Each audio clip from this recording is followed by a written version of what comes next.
Казанның халык артисы, Курайсы күп төркеменең җитәкчесе Роберт Юлдашев.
Ассаламуалейкум. Хаммалар бір-екілігіне худ айтып кетем келе.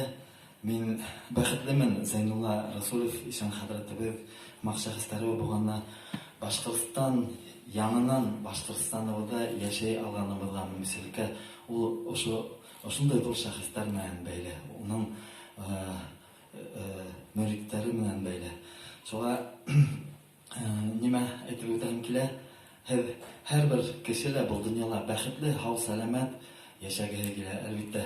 Мин дә заманында ошо юлды эзләп, һанаудар аша Аллаһ Тәгаләгә һыйынып, ярдәмен һорап, һәм Аллаһ Тәгаләнең ярдәмен тойгас, уга ихтирам һәм рәхмәт йөзеннән Фатиха сүрәһен ятладым. Фатиха сүрәһен кисәбенә көнне ятлагайным, кискәһен укучылар һәммәк ихлас итеп матурлап укып йокларга яттым. Иртән уянып, йома намазына кустым артыннан ияреп бардым. Мәсҗидтә шыгырым тулы кеше, буш урын юк.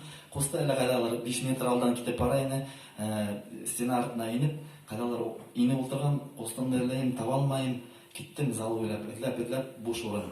Киләм, бер буш урын тапкайным, шунда ултырдым. Ултыруым булды, уң як яурыныма бер кеше кул һалды. Борылып карасам, ак кагаллы бер матур агай. Һәм дә уның турында мына шул вакытта ул миңа әйтте: "Һин йома намазынан һуң кал, һин Роберт Юлдашев бит әле" дип. Мен әйтәм, "Әйе, телевизордан күргәндер инде." Мен әйтәм, "Әйе, һиңа Маулана Султан Аулия Шейх Назимдан сәлам җиткерәм" ди. Шуңа мына ошо көннән алып минең Аллаһка шөкер Фатиха сүрәһендә бер нык истә калган йөрәккә үтеп ингән я Раббым Аллаһ, үзең һөйгәннәрнең юлынан алып бар дигән нык истә калган. Шуңа менә Султан Аулия кырында барып, эргәһендә бер атна яшәп, мин шунда намаз укырга өйрәндем. Беләгезме, бер атна эчендә бөтен дөнья үзгәрде. Мин 39 яшькә тиклем әле яшәмәгәнмен икән. Менә ошо намаз укый башлагас кына мин яңынан тылдым. Яңынан баласактагы шатлану, яңынан ашамлыктың тәме, һаудың тәме, бөтен һәрбер тын алышка рәхмәтле булып тын алу, һәм дә иң матур бу дөньядагы беләгезме кемдер? Рух яктан үсешкән кешеләр. Менә улар шул Султан Аулия кырына бөтен ер шарыннан киләләр. Һәм дә башта уны аңлар өчен ниндидер бер 2-3 көн мин кайда бардым, миңа был нимәгә кирәк, монда ни өчен килеп эләктем дигән ыңгай бер кеше ситяктан һинең ата-бабаларың ошо юлда булган ди. Һинең ата-бабаларың ошо юлда булган өчен һин ошонда килдең ди. Һәм дә алак кына мин был Зәйнулла Расулов ишаныбызның юлы икәнен аңлаганнан һуң мин аңланым. Һин Аллаһтан ярдәм һораганда, ул һәрвакыт һине дөрес юлдан алып барасак. Зур рәхмәт.